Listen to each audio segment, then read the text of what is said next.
Aku menerima pekerjaan Tuhan Yang Maha Kuasa pada akhir zaman lebih dari 2 tahun lalu.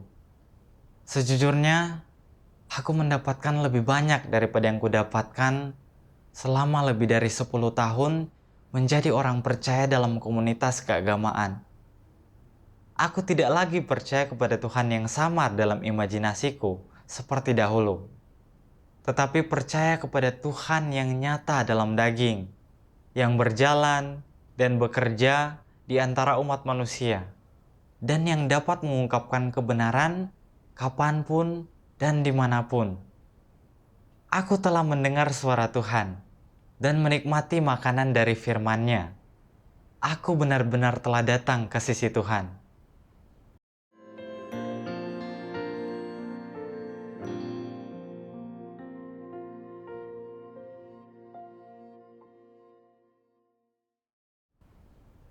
Namaku Matthew, dan aku lahir dalam keluarga Katolik di Lyon, Prancis. Aku menerima didikan secara Katolik tradisional. Aku dibaptis, menghadiri misa, menjalani penumpangan tangan, dan bersiara ke Lourdes. Setelah beranjak dewasa, aku menyadari para pendeta Katolik selalu mengkhotbahkan doktrin usang yang sama, tanpa adanya konten yang baru. Suasananya dingin, dan banyak orang percaya yang imannya menjadi makin lemah. Aku merasa tempat ini tidak memiliki pekerjaan Roh Kudus, dan aku tidak bisa mendapatkan hidup di sana. Ini membuatku berkecil hati. Aku rindu menemukan gereja yang memiliki pekerjaan Roh Kudus, di mana aku bisa merasakan hadirat Tuhan. Kuputuskan meninggalkan gereja Katolik untuk mencari gereja yang seperti ini. Setelah itu, aku pergi untuk tinggal di Genoa, di mana aku kuliah dan bergabung dengan gereja Kristen Injilis setempat. Namun, aku mendapati pendetanya hanya mengkhotbahkan doktrin harafiah, meneriakan slogan, dan berbicara tentang karunia rohani dan teori-teori teologis yang terpisah dari kenyataan. Tidak ada apapun yang menggerakkanku atau membantuku mengenal Tuhan. Hal lain yang kuperhatikan yang bahkan jauh lebih mengejutkanku adalah penyembahan berhala. Potret ketua pendeta dipasang di sebelah mimbar, dan setiap kali petobat baru bergabung dengan gereja, pendeta lokal akan meminta mereka memberi hormat pada potret ketua pendeta. Setiap hari pendeta selalu mengirimkan penafsirannya sendiri atas Alkitab kepada orang-orang percaya. Dan saudara-saudari memperlakukannya sebagai bahan saat teduh mereka, seolah-olah mereka sedang membaca firman Tuhan. Mereka menerapkannya seolah-olah semua itu adalah firman Tuhan. Ini membuatku sangat tidak nyaman. Bagiku ini tidak benar. Aku bisa melihat bahwa Tuhan tidak ada di gereja itu. Jadi aku juga meninggalkan gereja itu. Kutanyakan kepada diriku sendiri, sebenarnya ada di manakah Tuhan? Aku merasa sangat hampa secara rohani dan bertanya-tanya apakah Tuhan telah menyingkirkanku. Sejak itu, aku membaca Alkitab sendiri di rumah. Aku banyak membaca pasal ketiga kitab Wahyu dan bagian yang membicarakan tentang gereja di Philadelphia. Sangat berkesan bagiku. Karena engkau telah memegang firman-Ku tentang kesabaran, maka aku akan melindungi engkau dari saat pencobaan yang akan datang atas seluruh dunia untuk menguji mereka yang diam di bumi. Sesungguhnya, aku datang segera. Peganglah erat-erat apa yang engkau miliki, supaya tidak seorang pun mengambil mahkotamu. Dia yang menang akan kujadikan pilar di dalam bait suci Tuhanku, dan ia tidak akan keluar lagi. Ayat-ayat ini sangat membangkitkan semangatku karena dipenuhi dengan misteri dan janji. Kulihat Tuhan dengan jelas mengatakan bahwa akan ada satu gereja yang Tuhan perkenankan, yaitu gereja di Philadelphia. Aku merasa Tuhan sedang berkata, "Aku ada di gereja ini." Itu menimbulkan pertanyaan bagiku, di manakah gereja ini? Kulanjutkan membaca dan menemukan bagian ini. Lihatlah, aku berdiri di pintu dan mengetok.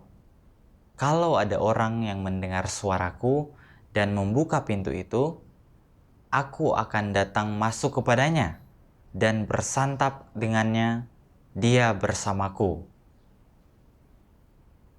Aku sangat bersemangat membaca bahwa Tuhan dengan jelas menyatakan, Dia akan mengetuk pintu. Aku bertanya-tanya, bagaimana tepatnya Dia akan mengetuk? Dan apa itu berarti? Tuhan akan segera datang kembali. Itu sangat mencerahkan bagiku dan menguatkan hasratku untuk terus mencari. Malam itu, pada 1 Mei 2018, aku kembali berdoa kepada Tuhan dengan segenap hati dan jiwaku. Ya Tuhan, kumohon cerahkanlah aku. Aku tahu Engkau akan segera datang. Izinkanlah aku memahami kehendak-Mu. Keesokan harinya, aku pergi bekerja seperti biasa. Aku pergi ke tepian Danau Jenewa untuk istirahat makan siang dan duduk di bangku. Lalu kulihat seseorang di kejauhan. Jadi aku menghampirinya dengan maksud mengabarkan Injil kepadanya. Yang mengejutkanku, dia berkata kepadaku, "Saudara, tahukah kau, Tuhan telah datang kembali dan telah mengungkapkan jutaan firman." Aku terkejut mendengarnya dan bertanya-tanya, mengapa saudara ini mengatakan seperti itu? Apakah Tuhan benar-benar telah datang kembali? Saat melanjutkan perbincangan kami, pertanyaan pun muncul satu demi satu. Apakah Tuhan telah datang kembali? Bagaimana cara Tuhan datang kembali? Dia memberiku alamat situs web Gereja Tuhan Yang Maha Kuasa dan berkata, "Kau bisa mempelajarinya lebih lanjut di sini." Aku segera membuka situs web Gereja Tuhan Yang Maha Kuasa begitu tiba kembali di kantor. Hal pertama yang kubaca adalah Kristus akhir zaman telah muncul di Tiongkok. Berita ini sangat mengejutkanku. Dan yang bahkan lebih mengejutkanku lagi, terdapat berbagai macam buku di situs web itu, termasuk 2 buku yang benar-benar membuatku terkesan. Firman menampakkan diri dalam rupa manusia dan perkataan Kristus pada akhir zaman. Aku benar-benar ingin mengerti apa artinya ini. Jadi aku mengklik firman menampakkan diri dalam rupa manusia dan membaca satu bagian firman. Seluruh umatku yang melayani di hadapanku harus merenungkan kembali masa lalu. Apakah kasih-Mu untukku dicemari oleh kenajisan? Apakah kesetiaan-Mu kepadaku murni dan sepenuh hati? Apakah pengetahuan-Mu tentangku benar? Seberapa besarkah ruang dalam hati Engkau semua untukku? Apakah aku memenuhi seluruh hati-Mu? Seberapa banyak firman-Ku terlaksana dalam diri Engkau semua? Jangan menganggapku bodoh. Semua hal ini sangat jelas bagiku. Saat ini, saat suara penyelamatanku sedang dikumandangkan, apakah kasih Engkau semua bertambah untukku? Sudahkah bagian dari kesetiaan-Mu terhadapku menjadi murni? Apakah pengetahuan-Mu tentangku semakin mendalam? Apakah pujian yang diberikan di masa lalu menjadi dasar yang kokoh bagi pengetahuanmu pada saat ini? Seberapa banyak dari antaramu yang dipenuhi oleh Rohku? Seberapa besarkah ruang dalam dirimu untuk gambarku? Sudahkah perkataanku menghasilkan dampak yang diinginkan dalam dirimu? Apakah engkau semua benar-benar merasa bahwa tiada lagi tempat untuk menyembunyikan rasa malumu? Apakah engkau benar-benar percaya bahwa engkau tidak memenuhi syarat untuk menjadi umatku? Jika engkau semua sama sekali tidak menyadari pertanyaan di atas, ini menunjukkan bahwa engkau sedang memancing di air keruh, bahwa engkau hadir hanya sekedar memenuhi kuota. Dan pada waktu yang telah ditentukan olehku, engkau pasti akan disingkirkan dan dilemparkan ke dalam jurang maut untuk kedua kalinya. Inilah firman peringatanku, dan siapapun yang menganggapnya enteng akan dihantam oleh penghakimanku. Dan pada waktu yang ditetapkan akan menemui bencana. Bukankah begitu? Kata-kata ini terasa begitu berotoritas bagiku. Seolah-olah Tuhan sendiri sedang berbicara kepadaku dengan berhadapan muka dan bertanya, "Apakah engkau benar-benar mengasihiku? Apakah engkau sungguh-sungguh tunduk kepadaku?" Aku merasa sedikit tidak tenang karena aku melayani Tuhan seperti menyelesaikan sebuah tugas, bukan karena kasih. Dalam doa-doaku, aku selalu menuntut sesuatu dari Tuhan. Berkata, "Ya Tuhan, aku ingin mobil jenis ini. Aku ingin rumah yang seperti ini. Aku ingin pekerjaan yang seperti itu. Aku ingin istri yang seperti ini." Aku sadar bahwa semua ini tidak masuk akal. Yang lebih buruk lagi, jika Tuhan tidak mengabulkan keinginanku yang berlebihan ini, aku akan menyalahkan Dia.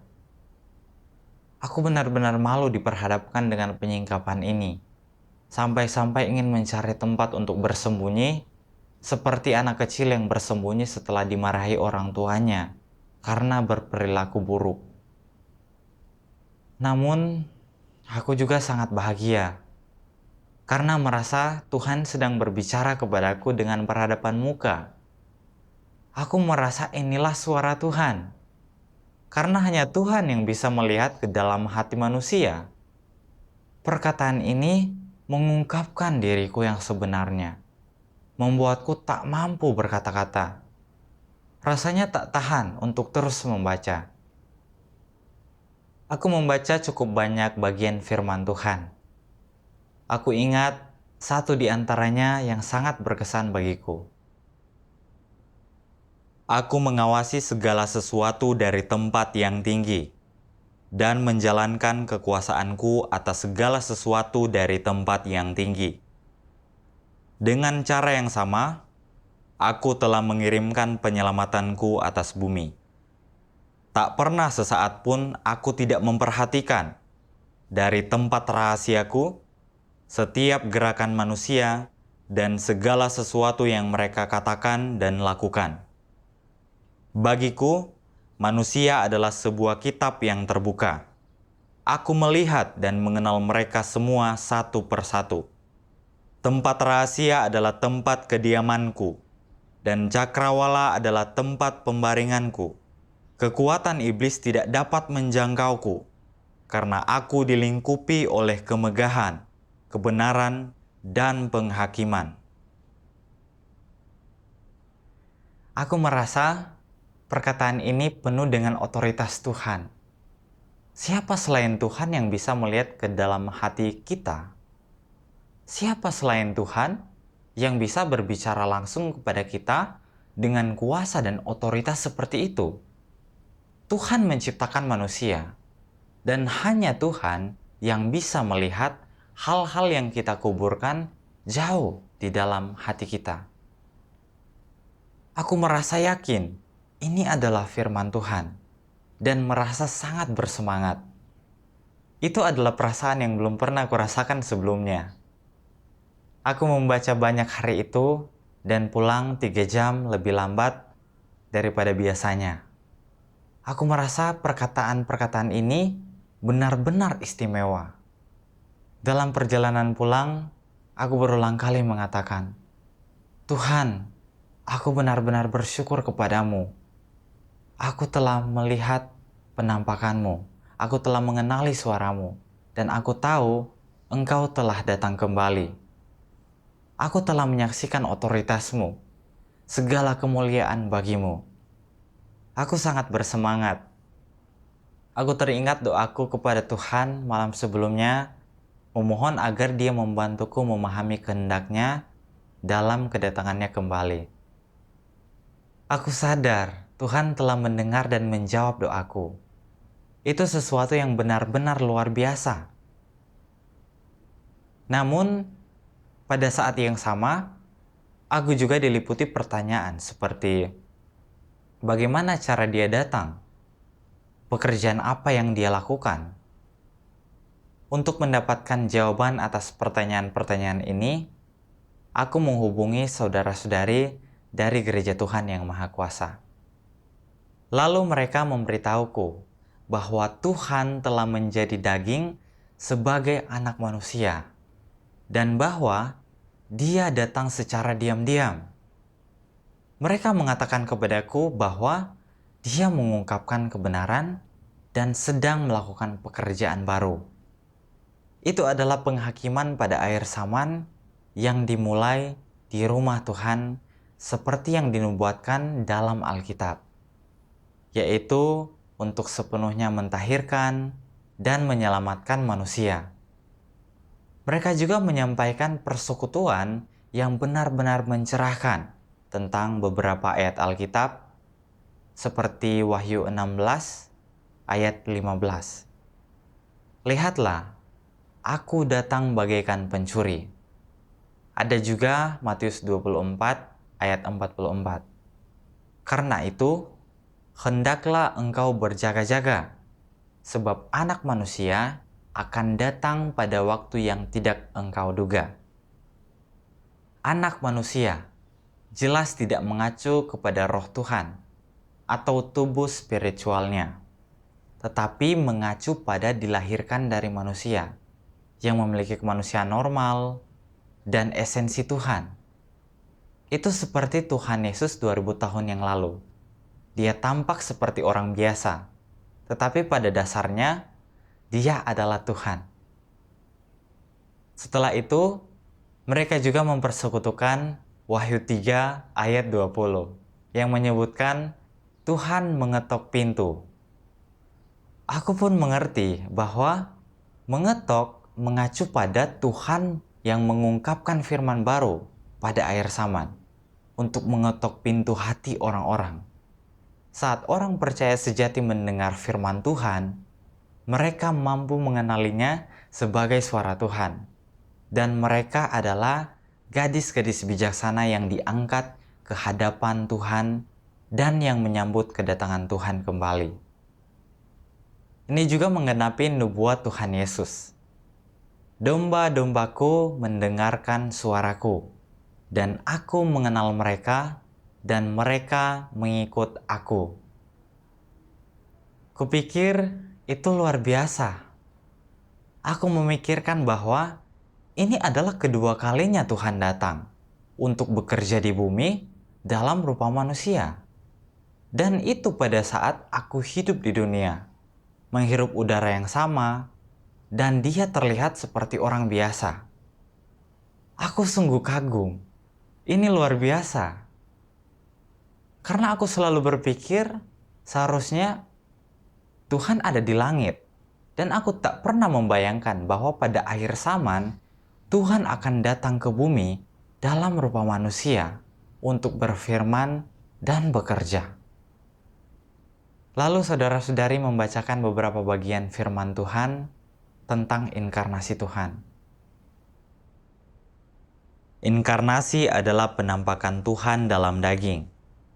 Tuhan bekerja di antara manusia ciptaannya dalam rupa manusia. Jadi, agar Tuhan berinkarnasi, pertama-tama Dia harus menjadi daging. Daging dengan kemanusiaan yang normal. Ini adalah prasyarat paling mendasar. Faktanya, implikasi dari inkarnasi Tuhan adalah bahwa Tuhan hidup dan bekerja dalam daging. Tuhan di dalam esensinya menjadi daging, menjadi seorang manusia. Tuhan yang berinkarnasi disebut Kristus. Dan Kristus adalah daging yang dikenakan oleh Roh Tuhan. Daging ini tidak seperti manusia manapun yang terbuat dari daging. Perbedaan ini dikarenakan Kristus bukanlah berasal dari daging dan darah. Dia adalah inkarnasi roh. Dia memiliki kemanusiaan yang normal sekaligus keilahian yang lengkap. Keilahiannya tidak dimiliki oleh manusia manapun. Kemanusiaannya yang normal menunjang semua kegiatan normalnya dalam daging. Sementara keilahiannya melaksanakan pekerjaan Tuhan sendiri. Baik kemanusiaannya maupun keilahiannya, keduanya tunduk pada kehendak Bapa Sorgawi. Hakikat Kristus adalah roh, yaitu keilahian. Oleh karena itu, hakikatnya adalah hakikat Tuhan sendiri. Dari bagian firman Tuhan ini, aku mengerti bahwa Tuhan yang berinkarnasi adalah Roh Tuhan yang mengenakan daging dan datang ke bumi untuk berfirman dan bekerja untuk menyelamatkan manusia. Kristus terlihat seperti orang biasa di luarnya. Dia makan, berpakaian, dan tidur seperti siapapun. Tetapi dia memiliki esensi ilahi. Dia bisa berbicara kepada seluruh umat manusia sebagai Tuhan itu sendiri. Dan dia bisa mengungkapkan kebenaran yang tak pernah bisa dilakukan oleh manusia. Dia bisa melakukan pekerjaan Tuhan itu sendiri dan melakukan kehendak Tuhan. Dari luar, kita tidak tahu bahwa dia adalah Tuhan. Tetapi ketika kita mendengar dia berbicara, kita mendapati bahwa perkataannya tidak berasal dari dunia ini. Dia bisa menguraikan kebenaran dan misteri yang belum pernah dilihat atau didengar oleh siapapun. Dia bisa menyingkapkan kerusakan terdalam manusia. Hal yang dia ungkapkan adalah hal yang Tuhan itu sendiri ungkapkan. Itulah sebabnya kami percaya bahwa dia adalah Tuhan. Sama seperti saat Tuhan Yesus bekerja pada waktu itu. Di luarnya, dia tampak seperti orang biasa. Tetapi dia mampu menjadi korban penghapus dosa bagi seluruh umat manusia untuk mengampuni dosa-dosa kita. Dia bisa memberi kita damai dan sukacita, serta kasih karunia yang berlimpah. Tidak ada yang bisa melakukan pekerjaan semacam ini selain dia, karena manusia hanyalah manusia dan tidak memiliki esensi Tuhan. Saudara-saudari juga bersekutu bahwa Tuhan yang Maha Kuasa sama seperti Tuhan Yesus. Dia terlihat seperti orang biasa di luarnya, tetapi esensinya adalah Tuhan. Dia sedang melakukan pekerjaan penghakiman yang dimulai di rumah Tuhan, mengungkapkan seluruh kebenaran yang mentahirkan dan menyelamatkan manusia, serta membuka misteri yang tak pernah bisa dibuka manusia. Terutama hal-hal seperti misteri rencana pengelolaan Tuhan selama 6.000 tahun, misteri 3 tahap pekerjaan Tuhan, bagaimana iblis merusak manusia, bagaimana Tuhan menyelamatkan manusia langkah demi langkah, siapa yang akan diselamatkan dan masuk ke dalam kerajaan surga, siapa yang akan disingkirkan dan dihukum, dan juga pengungkapannya tentang natur iblis dalam diri manusia. Tak seorang pun selain Tuhan yang bisa mengungkapkan kebenaran-kebenaran ini. Tak ada manusia yang bisa melakukan itu. Ini membuktikan bahwa Tuhan yang Maha Kuasa memiliki esensi ilahi, dan Dia adalah Kristus akhir zaman. Mendengar semua ini membantuku memahami beberapa kebenaran tentang inkarnasi, dan aku mengerti bahwa Kristus memiliki kemanusiaan yang normal dan memiliki esensi ilahi. Beberapa imajinasi dan gagasanku yang samar tentang Tuhan menjadi jelas. Tuhan yang berinkarnasi bisa dilihat dan disentuh, dan Dia juga bisa berbicara kepada manusia dengan berhadapan muka. Merenungkan tentang Tuhan yang menjadi daging pada akhir zaman dan secara pribadi mengungkapkan firman untuk menyelamatkan seluruh umat manusia sangat menggugah dan mengharukan bagiku. Namun, saat mendengar bahwa Tuhan telah berinkarnasi untuk kedua kalinya untuk melakukan pekerjaan penghakiman, aku merasa sedikit khawatir dan sedikit takut karena aku hidup dalam dosa. Aku bertanya-tanya, apakah aku akan dikutuk dan dihukum ketika Tuhan datang kembali untuk menghakimi manusia? Namun, setelah bersekutu dengan saudara-saudari, aku mengerti bahwa pekerjaan penghakiman Tuhan bukanlah untuk menghukum atau mengutuk kita, tetapi untuk mentahirkan dan menyelamatkan kita. Sebenarnya, Tuhan Yesus hanya melakukan satu bagian dari pekerjaan penyelamatan. Dia hanya mengampuni dosa kita. Namun, natur berdosa kita masih ada. Meskipun kita mungkin mengorbankan diri bagi Tuhan dan seolah melakukan beberapa hal yang baik, tetapi natur kita penuh dengan watak iblis seperti kecongkakan, kelicikan, dan sikap keras kepala. Kita sering iri kepada orang lain, dan semua yang kita lakukan adalah untuk diri kita sendiri. Kita sangat egois. Kita sepenuhnya dikendalikan dan diikat oleh watak iblis dalam diri kita. Dan kita tidak tahu cara melepaskan diri dari belenggu dosa. Ini kenyataan yang bisa kita lihat setiap hari. Tuhan berfirman, "Karena itu, jadilah kudus, sebab aku ini kudus." Ayat ini dengan jelas menunjukkan bahwa kita tidak layak memasuki kerajaan surga. Itulah sebabnya Tuhan melakukan pekerjaan penghakiman untuk mentahirkan dan menyelamatkan kita pada akhir zaman, agar kita bisa sepenuhnya dibebaskan dari belenggu dosa dan menjadi orang yang takut akan Tuhan dan tunduk kepadanya, yang tidak lagi berdosa dan menentang Tuhan. Inilah tujuan pekerjaan penghakiman Tuhan yang menggenapi nubuat Tuhan Yesus. Sucikanlah mereka dengan kebenaran-Mu. Firman-Mu adalah kebenaran.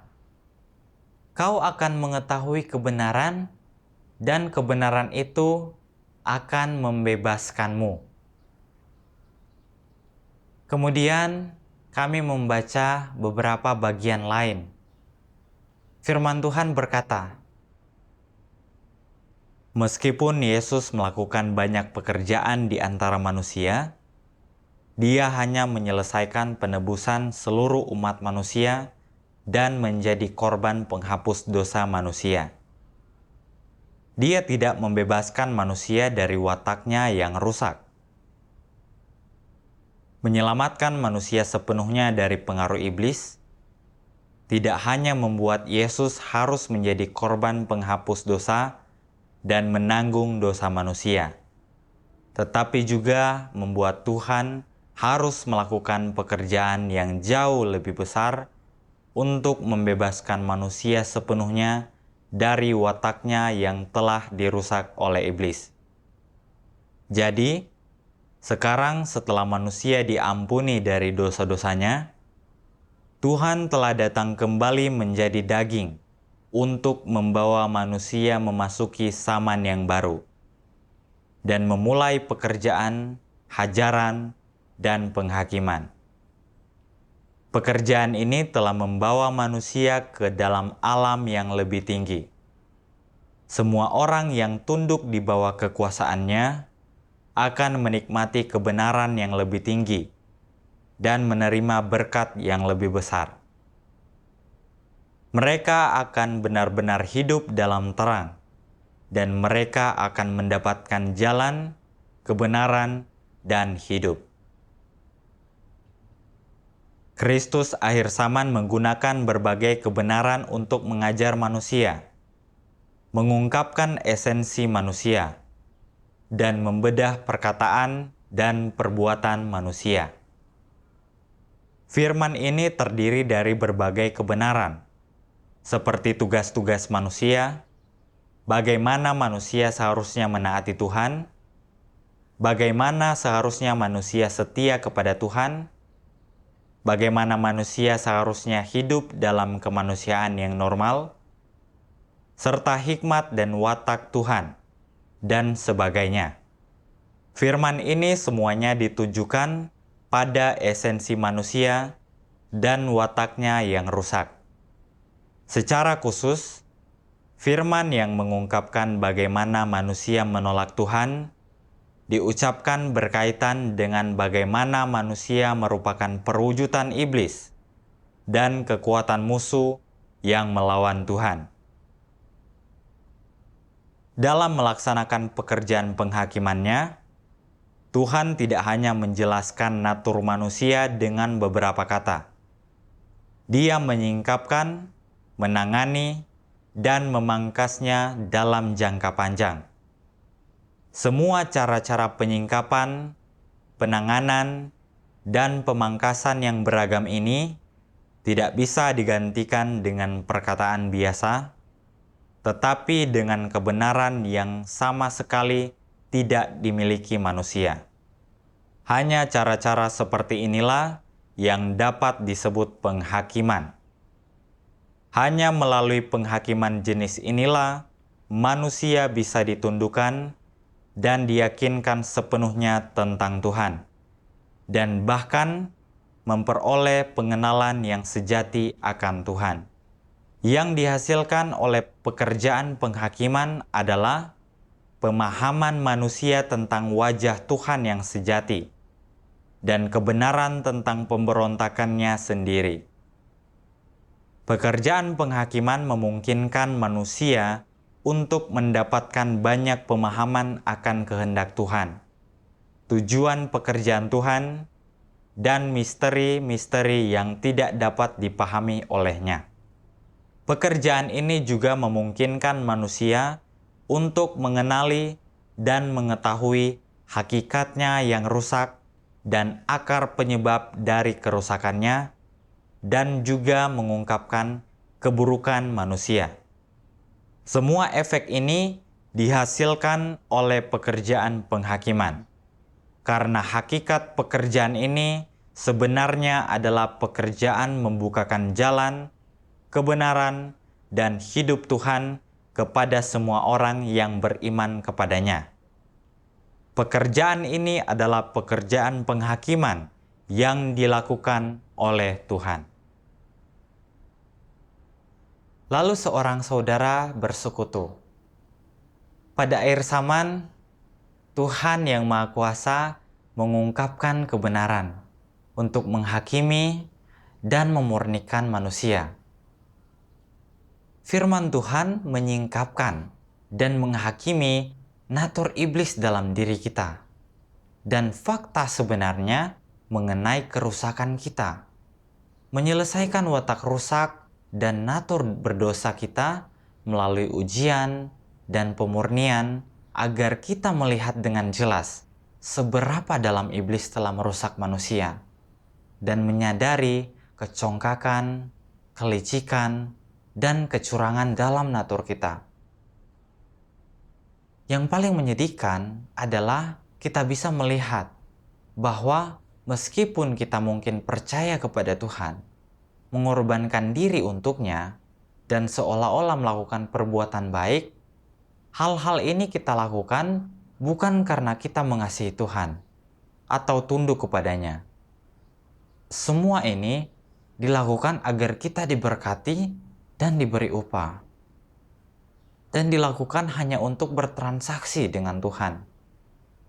Saat pekerjaan Tuhan tidak sesuai dengan pikiran dan gagasan kita menyangkal dan menolak Tuhan, seperti yang dilakukan orang Farisi. Kita menyalahkan Tuhan dalam menghadapi ujian dan kesulitan, yang menunjukkan bahwa kita masih hidup berdasarkan watak rusak iblis dalam diri kita. Dan kita masih milik iblis. Bagaimana orang semacam itu bisa masuk ke dalam kerajaan surga?